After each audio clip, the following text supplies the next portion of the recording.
a lot of games have like a really really strong fan base, and I think those games would probably be the worst ones to try and let's play because you'd have the fans ruining it for you in the comment section going, oh, I can't wait till you get to like this event or that event or this event, or I can't wait to see how he reacts to this event, and you wouldn't be able to police or deal with your own comment section because it'll just be spoilers. Yeah, this And is I say why that no, that's happened. this is why I think that if you're gonna play games like that, even if it's a new game, like in the case Sonic Mania, you're going to get the most out of it if you have no baggage. Yeah. That's how I feel about Sonic Probably. Mania in particular, because I've seen some other playthroughs of people who have tons of baggage from this series, and the majority of their comments were just complaining about this or that being this and that, and you know, well, at the end they still said, oh, the game is good, but at the same time I feel that they just don't get to see the way the game actually is anymore because their vision is clouded by all the experience they've had. Which is weird Yes, it's because... like nostalgia goggles or bullshit goggles. It's the same kind of thing. Yeah, it's really weird though, because you'd think with more experience they'd be able to recognize a good game, but apparently not. It's a paradox of some sort. Well, let's be honest here, a lot of Sonic games, especially recent Sonic games, have not been up to snuff for a large part of the base. Like, for me, I barely play any real Sonic games. I played the shit out of Sonic Advance 3 on the Game Boy Advance, and that's about it. You wanna There's hear like you wanna hear my experiences? I only ever played Sonic 1. And you played yeah. But here's the thing, is like, the fanboys of Sonic in particular are not exactly horrible, but it has gotten to the point where you can't reliably do Sonic games because you're always going to have people screaming at you, oh, why are you playing the worst one? Why are you doing this? Why are you doing that? And I feel that any any game or any franchise or any movie even that has that level of fan base and that kind of fan base is not going to be good to try and either play or review. This is mostly, well, in the case of Sonic fan base, I think, this is mostly because there are like different generations of the game. There's the classic series, there's the adventure series, the advanced series, with this series, with that series. There's a lot of different series, and because of that, the fan Far base... too many. The fan base is horribly fragmented. They never agree on anything. Oh yeah, because like I'm not expecting them to agree on anything. I mean, I know for a fact like people from our generation who would have likely played the 2D Sonics may not have liked the way they handle the shift to 3D, and that's perfectly fine. They've got valid complaints, and I've got valid complaints about the shift to 3D personally. But what I don't like is like I've had a lot of people, and I've had friends before as well, who when you say, oh, I'm playing such and such a game in the series, they'll basically start screaming at you going, this game is the worst in the series, you should be playing this one, it's so much better. And if you say, oh, well, I actually really like this and this and this from like the sequel or whatever, they'll just go bonkers. Literally me when somebody shit talks Gothic 3. Yeah, basically. But I mean, I understand. Gothic 3 definitely has its problems. It's not the best game out there objectively, but for me, it's perfect. I like it. Well, I say the exact same about Jade Empire. For me, it's absolutely like it's an absolute masterpiece of writing, of character design, of everything. But I know that it has a lot of issues. Oh yeah, you want to talk issues? Gothic 3's biggest issue so far is animals can destroy you in seconds, and it can happen as early as the first 5 minutes of the game. Because the boars actually can stun lock you to death. Oh, that's fucking annoying. I know, but I always took it as a challenge rather than a bug. I didn't even understand the concept of bugs at that point. So I just took it as a challenge. It's like, oh, these boars mean business, I better be careful. I never thought it was not supposed to be that way. But, like, when I first did... Oh, what the hell was it called? like the XCOM. Like I've met like die-hard XCOM fans. And when I first did XCOM Enemy Unknown, I was kind of worried. When I did the Mass Effect series, I was quite worried that I'd get a couple of them coming out of the woodwork yelling at me for making one choice or another. And it's still a genuine fear of mine that I'm going to get yelled at for doing this thing wrong or that thing wrong in one of these games. Like, so far, I'm just thankful it hasn't happened. Oh yeah, But I'm not looking seen forward it to happen that on either. Friends. Because frankly, you know, I understand that some people have different experiences, and sometimes they want to tell you something, but they may not have the words for it. They might not know how to do it. I know it happens to me quite a few times. I'm not a very good speaking person, let's say. I don't know how to formulate how to formulate my words sometimes. So I may come across as, you know, a massive fucking asshole. That usually happens Yeah, but on text, you know, like in our Let's Play, for example. Yeah, we are the downvote magnet.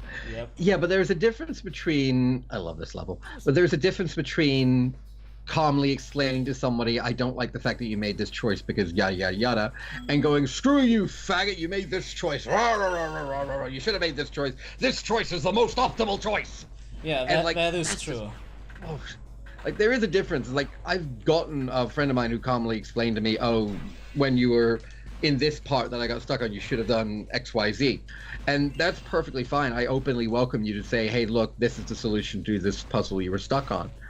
But don't just start screaming at me because I did something wrong or not took the most optimal path. Yeah, nobody's complaining that people are just commenting on your progress one way or another. They're just commenting, they're just bothered that it happens in a particular way. That's, well, not very nice at all. If I did Pokemon, I know for a fact those people would come out of the fucking woodwork because I don't care about stats, I don't care about natures, I don't care about EVs and IVs and all the rest of it. I don't give a fuck. All I do is pick the Pokemon that looks cool, teach it a bunch of damage dealing moves, and go for it. That's literally all I do. And I have so much their fun. Pokemon, like block and light screen and all that bullshit. I want to kill stuff. I don't want to stand there protecting myself. It's not that. It's more the fact that I've never really gotten much use out of them. Even when I was a kid, I never got much use out of them. The only, like, I effectively run a wall of, I believe they're called sweepers, which are just high damage, hello there, kill everything creatures. And that's my entire team. And I love that because, well, it's worked. Yep. By the way, I just want to say, I love these guys. I love their laugh. Very That was Australian. smooth. Nice. Don't forget you can crack the ice. Yep, let's do it. And crack. I think- And once you unlock that, I believe there's also a way to do a swimming in the air glitch here as well. Well, I wouldn't know anything about this one. Also, can we just say thank God Spyro doesn't have a breath meter? Yeah. Thank God they realized you'd probably be underwater for long periods of time, and that's a fucking bad idea. Well, they have You something know, like the entire similar water enough level. to it. I mean, when you're swimming in anything other than water, you have to use the invincibility power-up. That could double as a breath meter. Yeah, but there's a difference between, hi there, this is an invincibility power-up because you're swimming in fucking acid, and hello there, this is an arbitrary time limit that really doesn't make all that much sense. Because I know for a fact I've done this before. I can hold my breath for quite a while underwater, yet a lot of games are like, hi there, you have 10 seconds to get out of the fucking water, asshole. I think it can work in certain games, but it has to be an established gimmick, I think. Yeah. Like, you have if to it's a base multiple the game section series. around that. In the case of Sonic games, I expect to have to look out for air bubbles because it has been established since the beginning. So I'm not gonna complain you've got to about that. establish it. Oh, You know, I don't really know why people dislike the water levels in Sonic games. I always thought they were a it's fun because challenge. it's slow. It's because it slows down the pacing, and in Sonic games, pacing is what we're there for. A lot of people get annoyed at water levels primarily because of that, because all water levels, like, and ice levels as well, as can fall under this, is because the fact that they screw with the movement. Water will slow you down a great deal, and ice makes stuff slippery. So people oftentimes hate on those levels more than others because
Grow.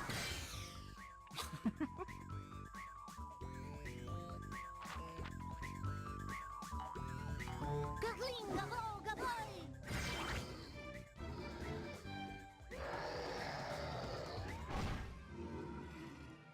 We should help her.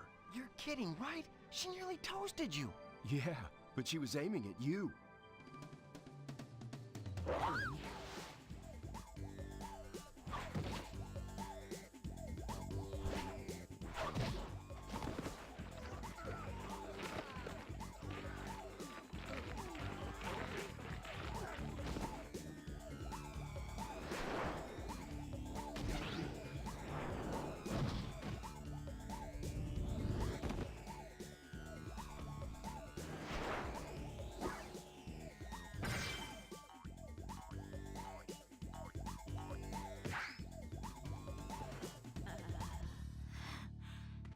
Thanks. No problem. It's a good thing for you Hunter was around. I can look after myself. Oh, sure you can. Would you like me to show you? Out of magic, huh? How about I give you a jump start? Ha! I'll deal with you later. Hey, why'd you have to scare her off?